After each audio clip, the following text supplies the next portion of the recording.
ഞാൻ വെല്ലുവിളിക്കുന്നു. ഷാഫിഈ മദ്ഹബ് പിൻപറ്റുന്നവർ എന്ന് പറയുന്നവർ, ഷാഫിഈ ഇമാം ഏതെങ്കിലും ഒരു കെട്ടിയുയർത്തിയ ജാറത്തിന് മുൻപിൽ നിങ്ങൾ ഇവിടെ ചെയ്തു കൂട്ടുന്ന ആചാരങ്ങളിൽ ഏതെങ്കിലും ഒന്ന് ചെയ്തു എന്ന് നിങ്ങൾ തെളിയിച്ചാൽ, ജാറം കെട്ടിപ്പൊക്കുകയോ മക്ബറ കെട്ടിപ്പൊക്കുകയോ അവിടെ നിലവിളക്ക് കൊളുത്തുകയോ ജാറം മൂടുകയോ അത് തവാഫ് ചെയ്യുകയോ അതിന്റെ അടുത്ത് പോയി പ്രാർത്ഥിക്കുകയോ അതിൽ കിടക്കുന്നവരോട് ദുആ ചെയ്യുകയോ ഇസ്തിഗാസ നടത്തുകയോ ചെയ്തത് നിങ്ങൾ തെളിയിക്കണം. വെല്ലുവിളിയാണ്. ഇലാ യൗമിൽ ഖിയാമ നിങ്ങൾക്ക് സാധിക്കില്ല. വെല്ലുവിളി സ്വീകരിക്കാൻ കഴിയൂല എന്ന് ഇദ്ദേഹം തന്നെ പറഞ്ഞ സ്ഥിതിക്ക് ഇയാളിൽ നിന്ന് വലിയ മാറ്റത്തിന്റെ പ്രതീക്ഷകളൊന്നും കാണേണ്ടതില്ല. എന്നാൽ സാധാരണക്കാർ തെറ്റിദ്ധരിക്കാൻ പാടില്ലല്ലോ. ഷാഫി ഇമാമ് അങ്ങനെ ഖബറിന്റെ അടുക്കൽ പോയി കൊണ്ട് ദുആ ചെയ്യുമായിരുന്നു. ബഹുമാനപ്പെട്ട ഷാഫി ഇമാമിനെ കുറിച്ച് പറയാണ്, ബഹുമാനപ്പെട്ടവർ പറയുന്നു, ഇന്നി ലാ തബറകു ബി അബി ഹനീഫ വ അജീഉ ഇലാ ഖബരിഹി ഫീ കുല്ലി യൗമിൻ ഫൈദാ അറളത് ലി ഹാജത്തുൻ സല്ലൈതു റകഅതൈനി വജിഅതു ഇലാ ഖബരിഹി വസഅൽതുല്ലാഹ തആല അൽ ഹാജത ഇൻദഹു. എനിക്ക് എന്തെങ്കിലും ആവശ്യം വന്നാൽ എൻ്റെ ഉസ്താദാകുന്ന ബഹുമാനപ്പെട്ട അബൂ ഹനീഫ ഇമാമിന്റെ ഖബറിന്റെ അടുക്കൽ പോയി കൊണ്ട് ഞാൻ ദുആ ചെയ്യുമായിരുന്നു എന്ന്. ഇത് ബഹുമാനപ്പെട്ട ഖതീബുൽ ബഗ്ദാദ് തങ്ങൾ ഹിജ്റ 463 മഹാനവറുകൾ വഫാത്താകുന്നത്. താരിഖ് ബഗ്ദാദിൽ ഇത് ഉദ്ധരിക്കുന്നുണ്ട്. അതേപോലെ അഖ്ബാർ അബി ഹനീഫ സൈമരി തങ്ങൾ ബഹുമാനപ്പെട്ടവർ 436 വഫാത്താകുന്നത്. മഹാനവറുകൾ അദ്ദേഹത്തിന്റെ അഖ്ബാർ അബി ഹനീഫ എന്ന് പറയുന്ന അബൂ ഹനീഫ ഇമാമിന്റെ ചരിത്രങ്ങൾ പറയുന്ന കിതാബിൽ ഇത് ഉദ്ധരിക്കുന്നുണ്ട്. ദുറുൽ മുഖ്താറിൽ ബഹുമാനപ്പെട്ട ഇബ്നു ആബിദീൻ തങ്ങൾ ഇത് ഉദ്ധരിക്കുന്നുണ്ട്. അങ്ങനെ ഒരുപാട് ഇമാമിങ്ങൾ പറഞ്ഞ ഒരു കാര്യമാണ്. ഇവര് പിന്നെ ഇമാമിങ്ങളൊന്നും അംഗീകരിക്കാത്തത് കൊണ്ട് ഇവരെ വലിയ കാര്യമായിട്ടൊന്നും ആരും എടുക്കേണ്ടതൊന്നുമില്ല. സാധാരണക്കാരോടാണ് പറഞ്ഞത്. ആരും ഒരാളെയും തെറ്റിദ്ധരിക്കേണ്ടതില്ല. ബഹുമാനപ്പെട്ട ഷാഫി ഇമാമ് പഠിപ്പിച്ചു തന്ന അതേ മതത്തിലും അതേ വഴിയിലുമാണ് നമ്മൾ ഓരോരുത്തരും ഉള്ളത്. അല്ലാഹു തആല മഹാനവറുകളുടെ കൂടെ നമ്മളെയും സ്വർഗത്തിൽ കിടത്തട്ടെ.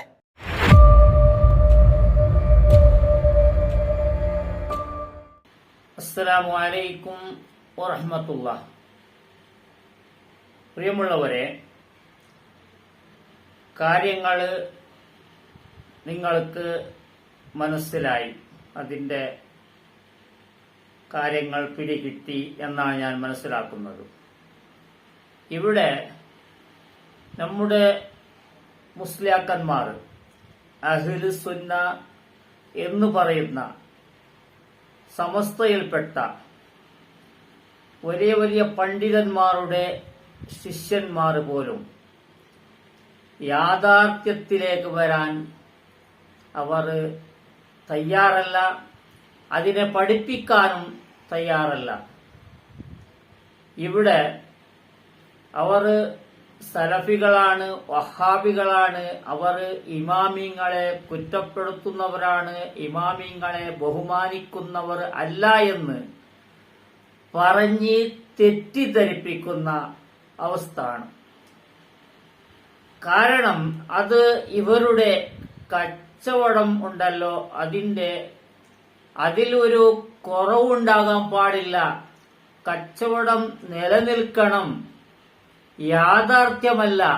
അവരുടെ കച്ചവടത്തെ പ്രോത്സാഹിപ്പിക്കുകയും കച്ചവടം കുറഞ്ഞു പോകാത്ത രീതിയിൽ അതിനെ അവർ കാത്തു സൂക്ഷിക്കുകയും ചെയ്യാൻ വേണ്ടി മറ്റുള്ളവരെ ചൂണ്ടിക്കാണിക്കുന്നത് അവർ ഇമാമിങ്ങളെ ബഹുമാനിക്കുന്നവർ അല്ല എന്നാണ്.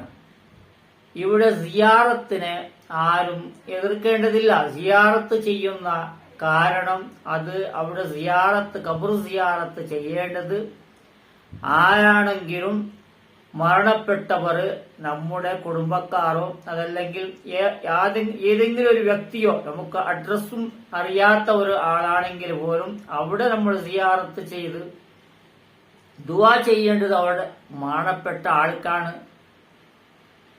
കൂടാതെ നമുക്കും അതിന്റെ മരണത്തിന്റെ ഓർമ്മ, നമ്മുടെ അവസാനം നന്നാകാൻ വേണ്ടി നമുക്ക് ഒരു അന്യസമുദായത്തിൽപ്പെട്ടവർ മരണപ്പെട്ടാൽ പോലും നമ്മൾ അവിടെ പോയി കാണാറുണ്ട്. കണ്ട് നമ്മുടെ അവസാനത്തെ അവസ്ഥയെ നമ്മൾ തന്നെ അതിനെ ഓർമ്മിപ്പിച്ച് അതിനെ അള്ളാഹുവിനോട് നമ്മൾ മനസ്സുകൊണ്ട് ദുആ ചെയ്യാറുണ്ട്. എല്ലാം ഉള്ളതാണ്. മരണപ്പെടുന്നത് ആരാണെങ്കിലും നമുക്കവിടെ നമ്മുടെ മരണത്തെ ഓർമ്മ വരേണ്ടതാണ്. ഇവിടെ ഇവർക്ക് ഭയമുണ്ടാകുന്നത് സിയാറത്തിന്റെ വിഷയത്തിൽ അവിടെ ചെയ്യുന്ന കച്ചവടങ്ങളെ പറയുമ്പോൾ എണ്ണ, അതല്ലെങ്കിൽ നേർച്ച സാധനങ്ങൾ, അതല്ലെങ്കിൽ അവിടെ ചൂല് കൊണ്ട് അടിക്കൽ, ഇതെല്ലാം അവിടെ ചെയ്യുന്ന ഒരുപാട് കച്ചവടങ്ങൾ. ഈ കച്ചവടങ്ങളെയും അവിടെ ചെയ്യുന്ന അനാചാരങ്ങളെയും അവിടെ ചെയ്യുന്ന ഏതോ ഒരു സമ്പ്രദായത്തിൽപ്പെട്ട നമുക്ക് ഇവിടെ കാണുന്നത് അത് ഇതര സമുദായത്തിൽപ്പെട്ട അമുസ്ലിം സമുദായത്തിൽ, ഹിന്ദു സമുദായത്തിൽ ചെയ്യുന്ന പല കാര്യങ്ങളും നമുക്ക് നമ്മുടെ സിയാറത്തിന്റെ പേരിലും ഖബറിന്റെ പേരിലും ഉറൂസിന്റെ പേരിലും നടത്തി വരാറുമുണ്ട്. ഏതെങ്കിലും ഒരു കമ്മിറ്റിക്കാരെ ആരെങ്കിലും അതിനെ വീഡിയോ ചെയ്ത് കാണിക്കുമ്പോൾ ഏതെങ്കിലും ഒരു അവിടെ ചെയ്ത കമ്മിറ്റിക്കാരെയാണ് കുറ്റപ്പെടുത്തുന്നത്. യാഥാർത്ഥ്യത്തേക്ക് അവിടെയും വരാറില്ല അവർ. യാഥാർത്ഥ്യമെന്ന് പറഞ്ഞാൽ അവർ തന്നെ, അവരിൽപ്പെട്ടവർ തന്നെ അവിടെ ദുആ ചെയ്ത് തുടങ്ങി കൊടുക്കുന്നതും ഒരുപാടുണ്ട്.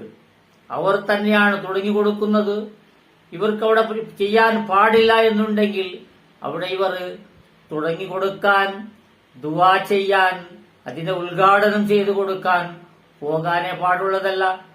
അതല്ലെങ്കിൽ അത് ചെയ്യാൻ പാടില്ല എന്ന് അവിടുത്തെ കമ്മിറ്റിക്കാരെ മാത്രം കുറ്റപ്പെടുത്തുകയാണെങ്കിൽ അവിടെ ഒരു തലപ്പാവ്, ഒരു കിതാബ് ഓതിയ ഒരാളും ഉണ്ടാകാൻ പാടില്ല എന്നുള്ള ഒരു നിയമം അവർക്കുണ്ടാക്കാം. സാധാരണക്കാർ ഇവർ പറയുന്നത് കേട്ടില്ലെങ്കിലും അവിടെയുള്ള പണ്ഡിതന്മാർ പറയുന്നത് കേൾക്കണമല്ലോ. ഇത്ര വർഷം ഫ്രീ ആയി പഠിച്ച് അവിടെ കഴിച്ച് എല്ലാം ചെയ്ത് അവസാനം അവരുടെ ഉസ്താദന്മാർ പറയുന്നത് കേൾക്കുകയില്ല എന്ന് ഏത് രീതിയിലാണ് പറയുന്നത്? അതിനെ പോലും ഇവർ തടയാൻ പോകുന്നേയില്ല, തടയുന്നതേയില്ല അവർ. അതാണ് നമുക്ക് ഇവിടെ ഖബറിന്റെ അടുത്ത് പോയി സുജൂദ് ഇടുന്ന ഒരു കെട്ടിപ്പൊക്കി അവിടെ ആരാധന രീതിയിൽ ചെയ്യുന്ന ഒരു രംഗം നിങ്ങൾക്ക് കാണാം. എന്നെ പേടിച്ചവർ ഏതും പേടിക്കണ്ട, എന്നെ പേടിച്ചോർക്ക് ഞാൻ കാവൽ എന്നോവർ. എല്ലാ മുരീദുകൾ, എല്ലാ മശായിഖന്മാരെ ദുആനെ നീ ഏകണം ഞങ്ങൾക്ക് അവരെ ദുആ കൂടെ. അവർക്കൊരു ഫാത്തിഹ എപ്പോഴും മോദുകിൽ അവരെ ദുആയും ബർക്കത്തും എത്തുമേ ഖോജാ ശഫ. ഇതാണ് സഹോദരന്മാരെ, ഇത്തരം കാര്യങ്ങൾ ചെയ്യുന്നതിനെയാണ് മുജാഹിദുകളാകട്ടെ ഇതിനെ കണ്ട് സഹിക്കാൻ വയ്യാതെ നമ്മളെ പോലെയുള്ളവർ, നമ്മൾ മുജാഹിദായിട്ടുമല്ല, ഒരൊറ്റ ലേബൽ പോലും നമുക്കില്ല, മുസ്ലിം എന്ന് മാത്രമാണ്. നമുക്ക് ഉസ്താദന്മാർ പഠിപ്പിച്ചതാണ്. ഒരു സമസ്തയുടെ ഉസ്താദന്മാർ അല്ലെങ്കിൽ 2-3 സമസ്തയിൽപ്പെട്ട ഉസ്താദന്മാർ നമുക്ക് പഠിപ്പിച്ചിട്ടുണ്ടാകാം. അത് പഠിച്ച് അത് നല്ല പോലെ നമ്മൾ അതിനെ കൊണ്ടു നടക്കാറുണ്ട്. എങ്കിലും ഇത്തരം കുഫ്രിയത്തിലേക്ക് പോകാൻ നമ്മുടെ ഉസ്താദന്മാർ പഠിപ്പിച്ചിട്ടില്ല. ഒരുപാട് സാധാരണക്കാർ രക്ഷപ്പെട്ടവരാണ് എന്ന് പറയാൻ എനിക്ക് സന്തോഷമുണ്ട്. ഒരുപാട് സാധാരണക്കാർ. കാരണം അവർ കിതാബ് പഠിച്ചിട്ടില്ല, അവർ മദ്രസ മാത്രം പഠിച്ച് അവർ ജീവിതത്തിലേക്ക് തിരിച്ചു വന്നു. അതാണ് അവരുടെ ഇത്ര ജനങ്ങളുടെ അവസാനം നന്നായിരിക്കാനും അവരുടെ ഭക്ഷണം പോലും നല്ല രീതിയുടെ ഭക്ഷണവും അവരുടെ സമ്പാദ്യം നല്ല സമ്പാദ്യമാകാനും കാരണമാകുന്നത്. ഇവരുടെ സമ്പാദ്യമോ ആരെന്ത് കൊടുത്താലും വാങ്ങിച്ച് കഴിക്കുകയും വാങ്ങിച്ചെടുക്കുകയും അവസാനം സ്റ്റേജ് കിട്ടിയാൽ അത് ഹറാമാണ്, ഇത് ഹറാമാണ് എന്ന് പറയാൻ മാത്രമാണ്. ഇവരുടെ കയ്യിലുള്ളതെല്ലാം ഹറാമുകളാണ്. എവിടെ നിന്ന് വന്നും ആരിൽ നിന്ന് വന്നും എവിടെ ഇവന് ജോലി ചെയ്ത് കൊണ്ടുവന്നതാണ് എവിടെയാണ് ഇവന്റെ കാര്യങ്ങൾ നടക്കുന്നത്, ഇവന്റെ കൂടെ ആരാണ്, ഇവന്റെ ജോലിക്കാരാരാണ്, ആരുടെ കൂടെയാണ് ഇവൻ ജോലിക്ക് നിന്നത്, അതൊന്നും വേണ്ട. ഇവർക്ക് സ്റ്റേജിൽ നിന്നാൽ മുജാഹിദിനെ കണ്ടാൽ സലാം പറയരുത് എന്ന് പറയാൻ മാത്രമാണ് അറിയുന്നത്. ഈ പാവം പോയി ജീവിക്കുന്നത് ഗൾഫിലാണെങ്കിലും നാട്ടിലാണെങ്കിലും ബാംഗ്ലൂർ ആണെങ്കിലും എവിടെ ആണെങ്കിലും ബോംബെയിൽ പോയാലും ജീവിക്കുന്നത് ഒരു സലഫിന്റെ കൂടെ ആയിരിക്കാം.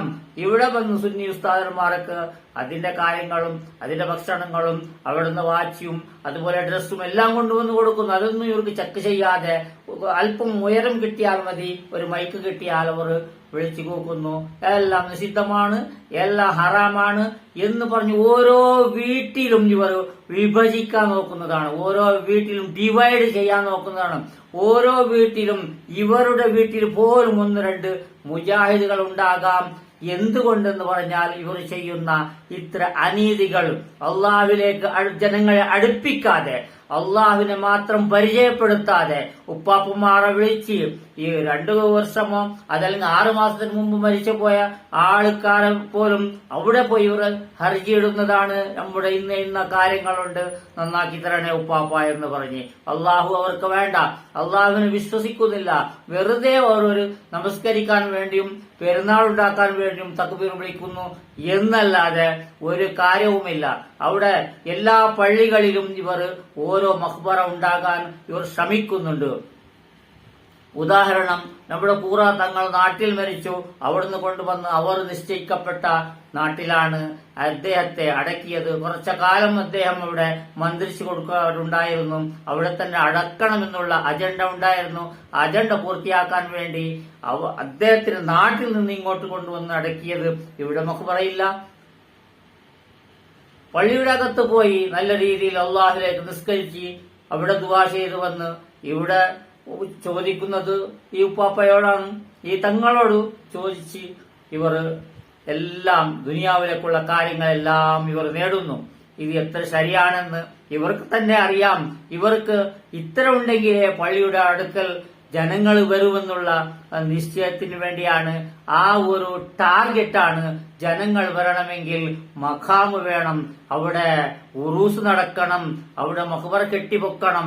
കെട്ടിപ്പൊക്കിയാലേ അത്ര കാര്യങ്ങൾ പറഞ്ഞ് നമ്മൾ വിശ്വസിപ്പിച്ചാൽ, ഇവിടെ ദുആ ചെയ്താൽ, ഈ തങ്ങളോട് ചോദിച്ചാൽ അതാണ് ശരി, നിങ്ങളുടെ എല്ലാ കാര്യങ്ങളും ശരിയാകുന്നു എന്ന് പറഞ്ഞ് പഠിപ്പിച്ച് അവരെ നല്ലപോലെ ശീലിപ്പിച്ച് അത് കാരണം, ആ മഖാമിന്റെ കാരണം അവർ പള്ളിയിൽ വന്ന് നിസ്കരിക്കുന്നു.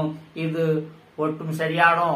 അതാണ് നിങ്ങൾ ആലോചിക്കേണ്ടത്, ചിന്തിക്കേണ്ടത് സഹോദരന്മാരെ. പറയാൻ എത്ര എളുപ്പമാണ്. അവർ ഇമാമിനെ സ്വീകരിക്കുന്നവനല്ല, ഇമാമിനെ അവർ തള്ളുന്നവരാണ് എന്ന് പറഞ്ഞുകൊണ്ട് തെറ്റിദ്ധരിപ്പിക്കുന്നു. അവരാണെങ്കിലും ആരാണെങ്കിലും പറയുന്നത് സിയാറത്തിനെ വിരോധിക്കുന്നതല്ല. അവിടെ നിങ്ങൾ കണ്ടല്ലോ, അവിടെ സുജൂദ് ഇടുന്നത്, അതുപോലത്തെ ഒരുപാട് ആന ചവിട്ടിയത് നിങ്ങൾക്ക് അറിയാമല്ലോ. അവിടെ എന്തെല്ലാം ജാത്ര ഉത്സവം ചെയ്തു അതെല്ലാം അറിയാമല്ലോ. അതുകൊണ്ടാണ് ജനങ്ങൾ എതിർക്കുന്നത്. അതിനൊരു സലഫിയോ മുജാഹിദോ എന്നുള്ള ലേബലിന്റെ ആവശ്യമില്ല. ഇത് ചെയ്യാൻ പാടില്ലാത്തതിനെ എതിർക്ക് തന്നെ വേണം. അത് എതിർത്താലേ അവൻ മുസ്ലിമാകും. ഇവർക്ക് നല്ല വേഷമുണ്ട്, നല്ല ഒരു താടിയും, നല്ല ഒരു അന്തസ്സുള്ള താടിയും അന്തസ്സുള്ള തലക്കെട്ടുണ്ടെന്ന് പറഞ്ഞ് അവിടെ സ്വർഗത്തിലേക്ക് കയറ്റുമെന്നൊന്നും കരുതണ്ട. അള്ളാഹുലേക്കാണ് അടുക്കേണ്ടത് എന്നുള്ള ബോധത്തോടെ സാധാരണക്കാരെ പഠിപ്പിച്ചോളൂ. അതല്ലെങ്കിൽ രക്ഷപ്പെടുന്നത് സാധാരണക്കാർ മാത്രമായിരിക്കും. നിങ്ങൾ അവിടെ തന്നെ ഫെൻഡിങ് ആയിരിക്കുമെന്നാണ് കരുതേണ്ടത്. അത്ര നിങ്ങൾ ബോധത്തോടെ നിങ്ങൾ പ്രവർത്തിക്കുക, നല്ല രീതിയിൽ പറഞ്ഞു കൊടുക്കുക. ആരെങ്കിലും കുറ്റപ്പെടുത്തി ഡിവൈഡ് ചെയ്യാൻ, വിഭജിക്കാൻ നിങ്ങൾ നോക്കരുതേ എന്ന് മാത്രമാണ് എനിക്ക് പറയാനുള്ളത്. ഇൻഷാ അല്ലാഹ്. അസ്സലാമു അലൈക്കും വറഹ്മത്തുള്ളാഹി.